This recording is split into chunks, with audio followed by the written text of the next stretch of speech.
Hi guys, welcome back to my YouTube channel. So in this video I'm going to share some basic points that I wish I knew in my class 10th. So if you are in class 10 then this video is going to be best for you. And तक देखना इस video को and बिल्कुल भी skip मत करना क्योंकि इस वीडियो में मैं तुम्हें बहुत इंपॉर्टेंट पॉइंट्स बताने वाली हूँ। तो पहला तो है जो सबसे बड़ा मिथ कि क्लास 10 बहुत ज़्यादा डिफिकल्ट होता है। ये मिथ तुम्हें अपने दिमाग से बिल्कुल ही निकाल देना है।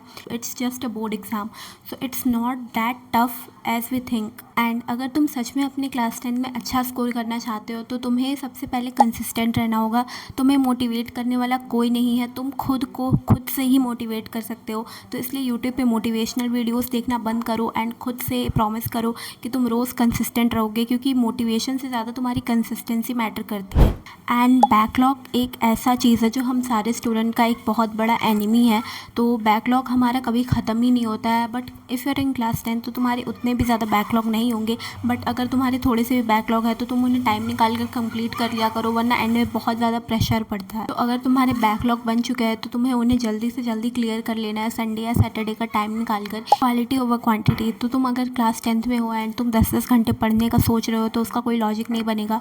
तुम 1 घंटे पढ़ो बट ऑनेस्टी के साथ पढ़ो, without any break and with full consistency. वो तुम्हें ज़्यादा हेल्प करेगा, क्योंकि 10 घंटे पढ़ने का मोटिवेशन तुम्हारे पास ज़्यादा से ज़्यादा 1 वीक तक रहेगा, उससे ज़्यादा नहीं रहेगा। बट अगर तुम रोज़ थोड़ा थोड़ा पढ़ोगे तो तुम्हारा सिलेबस भी टाइम पर कंप्लीट हो जाएगा एंड तुम कंसिस्टेंट भी रहोगे। नोट्स ब्यूटीफुल से ज़्यादा यूज़फुल होने चाहिए। तो अगर तुम भी अपने नोट्स को 2-2 घंटे बैठकर सजाते हो मार्कर से, हाईलाइटर से, देन इसका कोई लॉजिक नहीं बनता है। Try to make shortest notes. Like तुम्हें ज़्यादा ताम झाम करने की कोई ज़रूरत नहीं है। तुम ऐसे नोट्स बनाओ जो कि सिर्फ तुम्हें समझ में आए।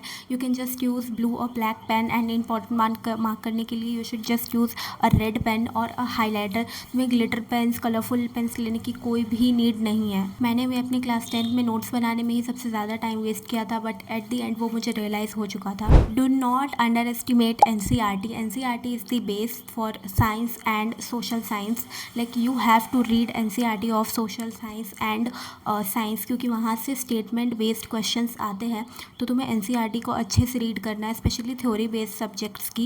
एंड तुम्हें इंग्लिश की भी NCERT को रीड करना है and you should just highlight the key points and की वर्ड्स ऑफ द चैप्टर्स। बहुत से स्टूडेंट्स होते हैं जो क्लास 10 में आते ही सोशल मीडिया कट ऑफ कर देते हैं, बट इसकी उतनी ज़्यादा कोई ज़रूरत है नहीं तुम्हें सोशल मीडिया से कट ऑफ होने की, क्योंकि ये सोशल मीडिया भी कहीं ना कहीं हमें बहुत ज़्यादा हेल्प करता है हमारी स्टडीज़ में। वहाँ पे हमें कुछ मटेरियल्स ऐसे मिल जाते हैं जो कि हमारे लिए बहुत ज़्यादा यूज़फुल होते हैं।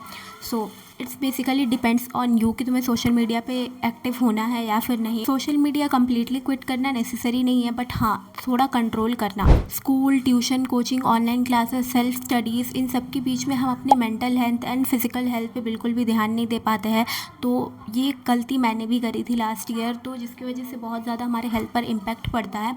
तो you should focus on your physical health and mental health too, because marks is just a part of life. Your physical health is more important than these exams. And last but not the least, तुम्हें किसी से खुद को compare नहीं करना है कि उसके ज़्यादा मार्क्स आए मेरे कम आए। हाँ बुरा लगता है, but you should focus on your self rather than comparing yourself।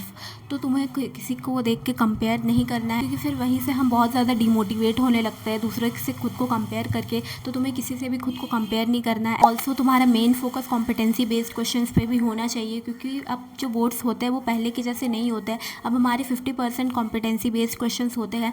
तो अगर तुम किसी बैच में इनरोल्ड हो तो तुम्हें कोई टेंशन लेने की ज़रूरत नहीं है, क्योंकि वहाँ पर DPPs मिलती है। अगर तुम यूट्यूब से पढ़ रहे हो या फिर तुम सिर्फ NCERT पर डिपेंडेड हो, देन तुम्हारे लिए कॉम्पिटेंसी बेस्ड क्वेश्चन सॉल्व करना थोड़ा सा डिफिकल्ट हो जाएगा। सो इट्स बेटर कि तुम कोई बैच परचेज कर लो या फिर कोई कोचिंग में ज्वाइन कर लो। सो या that was it for today's video. I hope you like it, and if this video help you even a little, then don't forget to subscribe this channel, like this video and share with all of your friends. Bye bye.